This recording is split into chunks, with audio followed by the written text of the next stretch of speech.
প্রধানমন্ত্রী নরেন্দ্র মোদী দেশটির স্বাধীনতা দিবস উপলক্ষে দিল্লির রেড ফোর্ট থেকে ভাষণ দিয়েছেন। ভাষণে তিনি বাংলাদেশ প্রসঙ্গে বলেছেন, ভারতীয়রা চায় বাংলাদেশে হিন্দু ও সংখ্যালঘুদের নিরাপত্তা নিশ্চিত হোক। ভারত চায় তার প্রতিবেশী দেশগুলো সমৃদ্ধি ও শান্তির পথে হাঁটুক। ভারত সবসময় বাংলাদেশের অগ্রগতির শুভাকাঙ্ক্ষী থাকবে। বৃহস্পতিবার 15 আগস্ট ভারতীয় সংবাদ মাধ্যম এনডিটিভির প্রতিবেদনে এ তথ্য জানানো হয়। নরেন্দ্র মোদী বলেন, বাংলাদেশের সংখ্যালঘু হিন্দুদের নিরাপত্তা নিয়ে শঙ্কিত ভারতের 140 কোটি মানুষ। বাংলাদেশে যা কিছু ঘটেছে তা নিয়ে প্রতিবেশী দেশ হিসেবে আমরা তাদের উদ্বেগের বিষয়টি বুঝতে পারি। আশা করছি দ্রুত পরিস্থিতি স্বাভাবিক হবে। বাংলাদেশের হিন্দু সম্প্রদায়কে নিয়ে দ্বিতীয়বারের মতো কথা বললেন প্রধানমন্ত্রী নরেন্দ্র মোদী।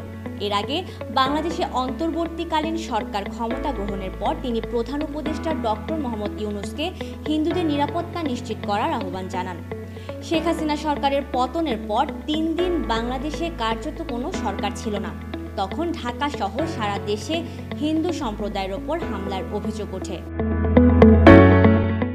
আন্তর্জাতিক ডেস্ক, মিডিয়া এক্সপ্রেস।